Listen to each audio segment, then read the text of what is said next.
Hello Internet, Seth Skorkowski, and today we'll be taking a look at the cult scenario Gallery of Souls. Written by Magnus Setter, the scenario first appeared and was set in 1994 and was included with the Swedish 2nd edition Game Master screen and was never translated into English.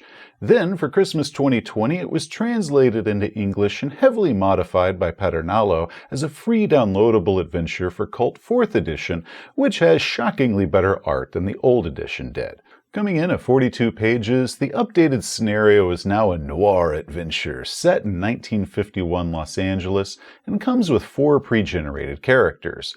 Our heroes are all criminals with something to lose, who are tasked with retrieving a very special artist and bringing him back to their employer in Las Vegas. We also get cards to various weapons that might be encountered, so GMs can pass these out if or when the players get access to them. The adventure offers us action, investigation, and horror, and I admit the 1950s backdrop really did sell this one to me. This scenario was our first attempt at Cult Divinity Lost, and it took 3 players and myself about 10 hours to complete it, though a group that's experienced with Cult or experienced with the Powered by the Apocalypse system might easily do that a lot faster, but we had a lot of fun. It was a big hit. So what I'm going to do today is offer my criticisms and my suggestions and a few tips as a game master who has completed this scenario. And I'm Jack the NPC. I'm here to give it to you from a player's side of things as we learn that City of Angels is a pretty damn literal name. But before we go any further, I must warn you that there will be spoilers. Big, beautiful, temptuous spoilers. So any players in the audience, please stop here, but send your game masters this way to see about running the adventure for you. But if you keep going and you spoil yourself, don't say you weren't warned. Okay, GMs, let's do this. But first, the backstory. The year is 1951. 2 years ago, Christian Starker, a failed Los Angeles artist, had hit rock bottom when he met his muse, the glamorous Carita Schiller, and everything turned around. Starker's portraits then captured the true nature of his subjects, often depicting them as twisted or even inhuman. These shocking paintings made him very famous, but they also earned him a lot of enemies, usually the wealthy and powerful who found themselves being depicted in these portraits as monstrous and evil. Now, what Starker fully doesn't understand is that Carita Schiller is really an incarnate of the Archon Tifereth. The Archon, being what she is, has been known to go missing for periods of time. 3 weeks ago, Carita left and has not returned. Seizing the opening, several powers have begun making their moves against Starker. One is a death magician named Ryan Howard, a very wealthy art collector who is also a worshipper of the death angel Togarini. Howard wants Starker to paint his portrait for him, and then he's going to sacrifice the artist to his master in exchange for power. The other party that's interested in Starker is a Las Vegas lictor named Mr. Pickett, who operates several casinos. He wants to bring the artist back to Vegas, hoping that it'll draw Carita there, and then the Archon's allure might be able to increase his own power and influence. The 4 player characters are all employees of Mr. Pickett. The scenario opens after they've been caught trying to steal from their boss, and they've been driven out to the desert, their hands bound, and knowing they're about to be executed. Ah, crap. Honestly, I was expecting us to survive this game a little longer. Mr. Pickett explains that the player characters have an opportunity to redeem themselves by going to LA and picking up this artist for him, and that the meeting has already been arranged. They just have to show up, and he's willing to come with them, so they just pick him up and take him back.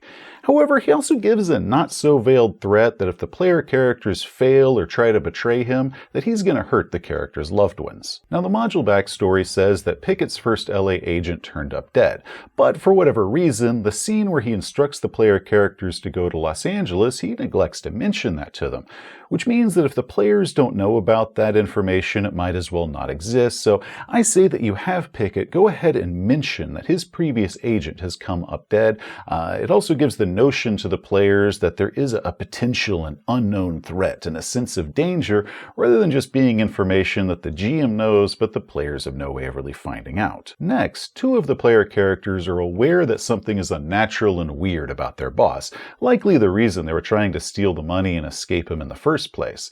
So when Pickett threatened their families, which could hurt their stability, I had those characters roll to see through the illusion, and if they made it, they got a small glimpse of the monster that Mr. Pickett really is, his slim shadow swelling, or maybe just a glimpse of the wide-eyed, grotesque monster beneath.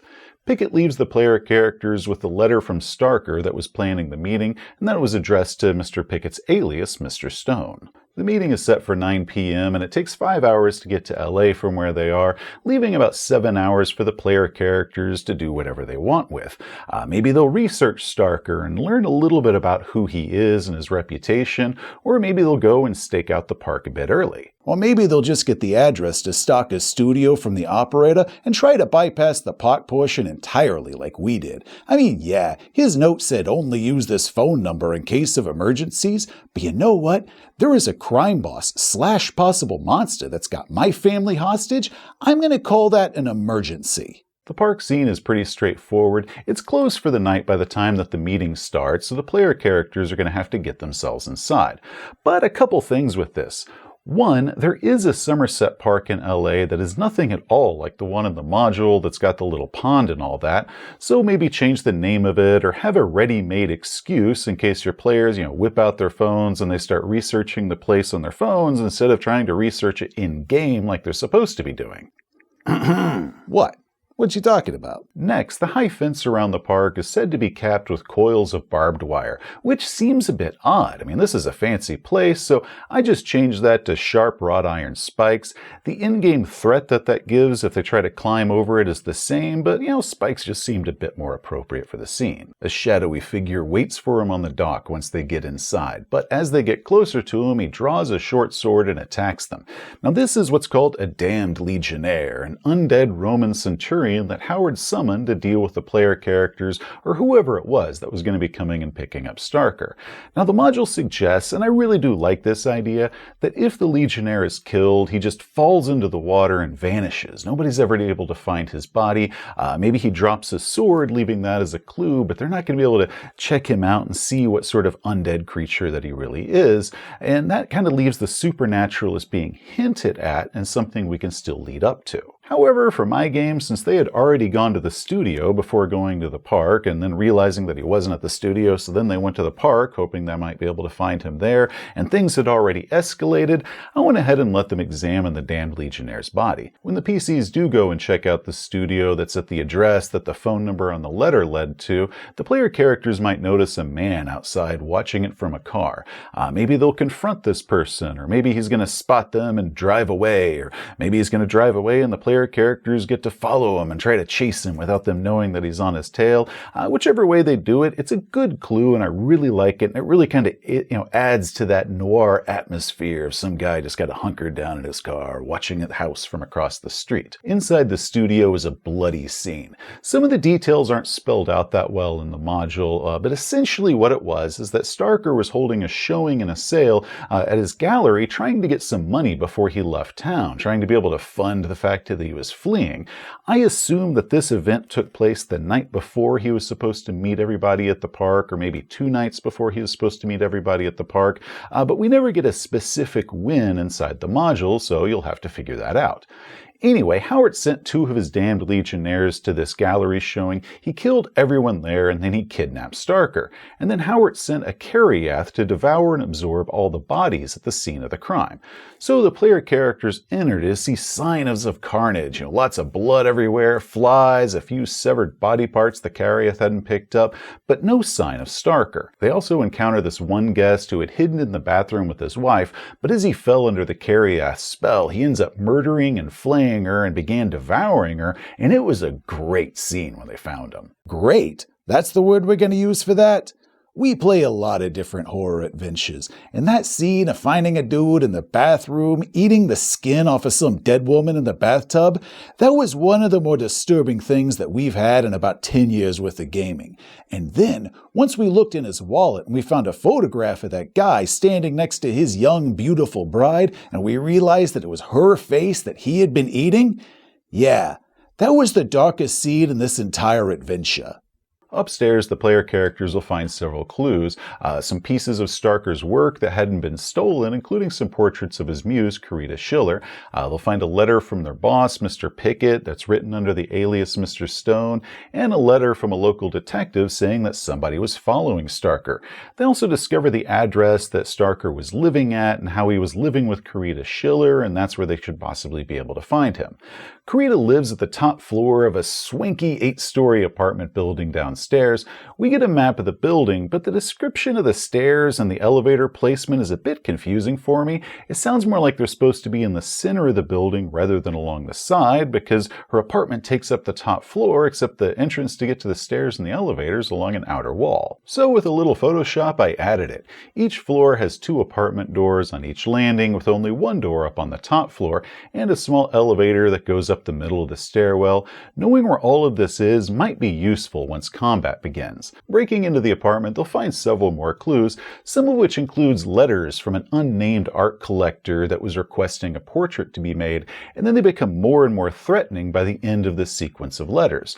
I figured it'd be a lot more useful to actually show these letters to the players rather than just telling them about it, so I wrote some up as handouts and gave them out. I initialed them with an RH to give a clue as to who sent them, but not enough to say for certain who sent them. Once the player characters have gotten all they need from the apartment, possibly while they're messing with a safe they discovered and trying to get into that, Howard is going to make his move. Suddenly the storm outside the building just whips up into this frenzy, and the apartment lights all go out, and a Cariath crawls up from the sewer drain in the basement and starts heading upstairs. Now this creature, aside from being freaky and scary, emits an aura that causes characters to either sacrifice their flesh or someone else's flesh to it. However, that can only happen if they're already at critical stress or lower, which most likely they aren't there yet. We haven't had much of an opportunity in this scenario for the stress to get nearly that low yet, so it's unlikely going to be much of an issue that game masters have to address. Now, it was during this combat that we suffered our first minor issue, with this being our first time playing Cult, so experienced players might not have to deal with this, but since a lot of viewers end up checking out games that I talk about in my various videos, I figure I'll go ahead and mention it in case they try out Cult and they come across this themselves. So the apartment is plunged into complete darkness, and the giant monster that's made of, fused and moaning flesh is coming at them, sort of like the creature from The Thing, where it's made out of all these parts, but they kind of morph and shift around. Now, we've already established that there's a rolling tray of all kinds of spirits that's located in the living room, and this leads to a perfect combination that any seasoned tabletop player should be able to guess. Molotov cocktails, a staple of tabletop gamers for over 40 years, when you absolutely, positively gotta wreck shit, except no substitute. But amazingly, we couldn't find any rules for Molotov cocktails anywhere in the core book, so I had to improvise it. Explosives, such as grenades, cause 4 harm, but that seemed a bit high for a flaming bottle of scotch. A burning torch is 2 harm, which seemed a little bit low, so we settled on 3 harm for a Molotov cocktail. I don't know if that's a perfectly right solution or not, but since it's not specified in the rules, and because other groups might try this out, that was how we were able to find a solution for it.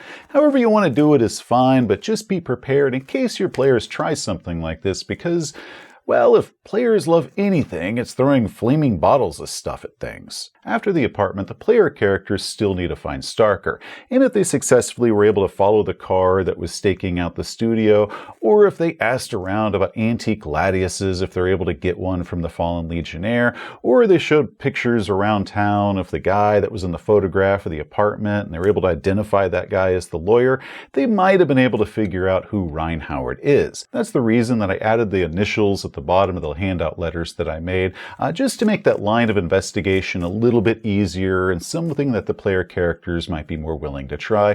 Otherwise, if they don't do any of that, they can check out the private detective that Starker had hired. The detective works out of his apartment, which is pretty easy to locate, but a neighbor tells them that he's out at a local bar. The bar is not named in the module, so game masters, give it a name before you start the adventure. That way you don't freeze up when your players inevitably ask you what the name of the bar is, and then you kind of pull something out of your butt and you name it something stupid. Once they talk to the detective, he's going to tell the player characters who Ryan Howard is and that he had hired people to follow Starker around, and he's going to share a little bit of information about this guy, warning the PCs off that this guy is not Amanda Cross. While it's interesting and certainly gets the game back on course if the player characters have not yet figured out yet who Howard is, the scene with the detective really doesn't do much for me. So I would treat that as more of a last resort option as to how the PCs can find out who the bad guy is. And instead, I would make finding Howard's identity a little bit easier to discover by the player characters. In the apartment, we discover a photograph that the detective took of Howard talking to some guy, and the module says that this is a lawyer that was setting up the deal, but the module never names them, so go ahead and name this lawyer. All the module says is that this attorney was conducting this correspondence between Starker and Howard, and any local collector or curator could identify him as being Starker's lawyer. So I suggest that you not only name this lawyer, but have the player characters maybe discover a business card that he had handed Starker along with these letters when they find him, and that gives the player characters a solid lead that they could use to investigate. Now maybe you could say that Howard had that lawyer killed off once he decided he was going to have to kidnap Starker, tying up a few loose ends with that. But if the player characters interview his widow or maybe his secretary, they're going to discover that this lawyer only had a very small list of clients, or maybe he only had one client at all. And out of his list of clients, there was only one of them that collected antiques and art, and his initials were RH because that stood for Ryan Howard. That's how they're going to learn that Howard is their guy. I feel like something like that really helps the players feel more like they uncovered the solution themselves, rather than they were just fed the information by going to the detective, which is pretty much the only option that the module leaves you, is to go to the detective and be fed it. So I like the idea that you at least give them an option so they could discover it themselves. If the player characters call Howard up, maybe to arrange a meeting or a trade-off or something like that, he is not going to leave his home until this ceremony is complete, but he might agree to have some sort of meeting with the player characters and ask them to meet him somewhere. Now, this of course is going to be a huge trap. He's either going to send the Carrioth there to kill them if they haven't killed it already, or he's going to send a few goons there armed with Tommy guns that are going to shoot the PCs down. Now, with either of those plans, because we're staging an ambush, it shouldn't be somewhere that is a very public place, but the module never really gives us an idea of where he chooses this meeting to be. So what I decided to do is just to kind of go with the whole LA noir feeling like that. Howard should offer to meet them at the top of Mount Lee, where the Hollywood sign is. There was still a broadcasting station up there at the time, but this is going to be late at night, so there might only be one or two people there tops, so it's probably empty enough for them to have this meeting, and it's a really cool location to boot. With Howard unwilling to leave his Beverly Hills mansion, the player characters are going to have to come to him. We get a map of this place. There's 2 guards at the gate, 1 more at the front porch, and 2 patrolling along the gardens outside. These guys are all in Howard's little cult, and most of them are armed with Tommy guns. Now, a couple things about this map. Location 9 isn't clearly marked. It looks more like a pencil mark, so there you go.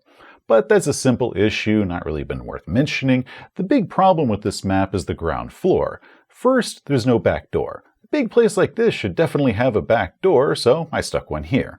Next, because the PCs are most likely going to be breaking into this place rather than just strolling up through the front gate, we need to know what the rest of this property looks like, so I went ahead and made it. It's got a back gate that leads to a rear alley where trash might get picked up. I added a swimming pool, some trees, and now the 2 guards that are patrolling the gardens have somewhere to patrol. And for my game, I then placed one of the 2 patrolling guards in a chair by the pool to watch the back gate and the rear door.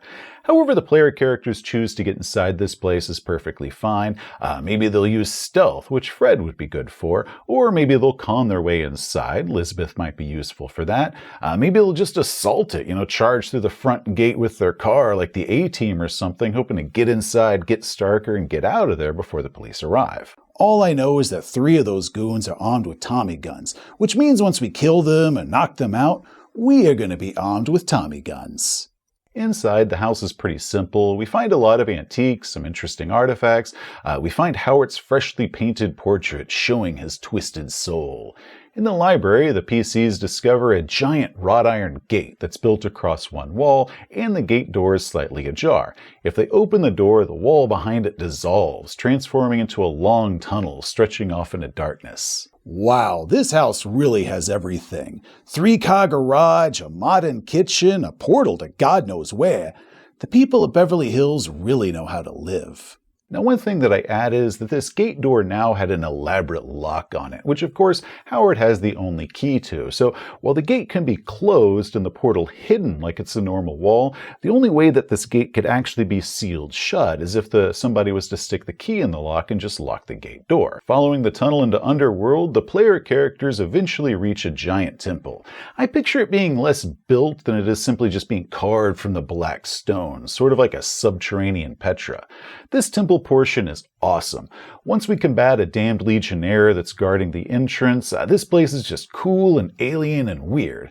Now, one thing though, with that guard that's at the door, it says that he's dressed in Roman armor, but no armor stats are listed for him, so go ahead and I gave it 1 point of armor to represent this. Once they're past the guard, the PCs make it inside. They're going to pass some really cool mural trap that's extremely dangerous. Then they're going to find the ceremony ring. There, they're going to find Howard finishing up his ceremony. Starker lies naked before him inside this ring. He's covered in dozens of little cuts that Howard has left with his little knife. And just to keep the weird vibe going with this scene, I had Starker sort of suspended in the air before him, and the blood from all these cuts was dripping upward into these long, slender strands, kind of like how the magic mural trap does. I really liked it, so I decided to keep that going. So now Starker's kind of floating there in front of him with these little beads of blood just kind of sliding up these little strands. It gives a very supernatural and very cool feel for it. The module says that the players might be able to stop this ceremony.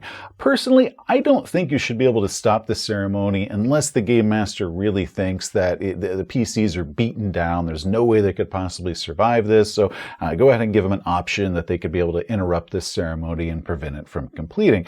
But otherwise, it's pretty much considered a done deal to do.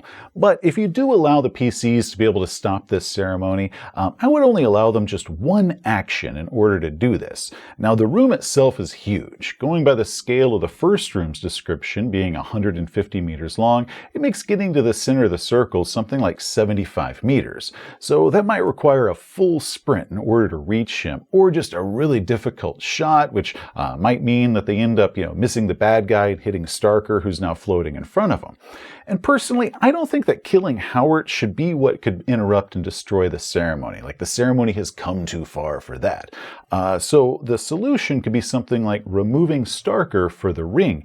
So you could do that by just, cutting all of the bloody strings that are coming off of him, if you decide to use that idea, because I think it's really cool. And you could have George's occult talent be able to deduce this, and he can shout at them, cut the strings! And if they've got the gladius and they got that from the damned legionnaire, they can, charge up and just hack the strings away and interrupt the ceremony. If they fail to stop the ceremony, a Nephirite of Togarini appears. This scene should be dramatic. Blood is raining from the darkness above, extinguishing all but a few candles.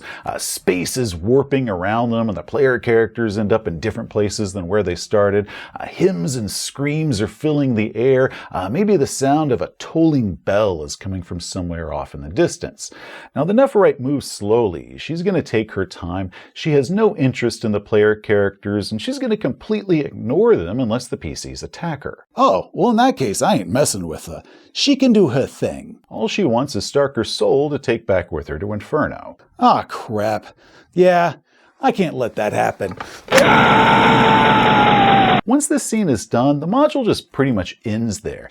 We get a few ideas or suggestions about what might happen later once they bring Starker back to Vegas, but those are more like hooks for future adventures and don't really do much to just wrap this one up itself. First, you can have Starker fill in the player characters as far as the timeline of events and everything that happened to him on his side. Tell them about the attacks at the gallery, how specifically that all went down. Maybe they can give some information to the PCs that Howard shared with them as Howard was gloating about all the power that he was going to get through this sacrifice as he was painting the portrait. I also added some journals that Howard had where he was writing about his plans or his journey into becoming a death magician.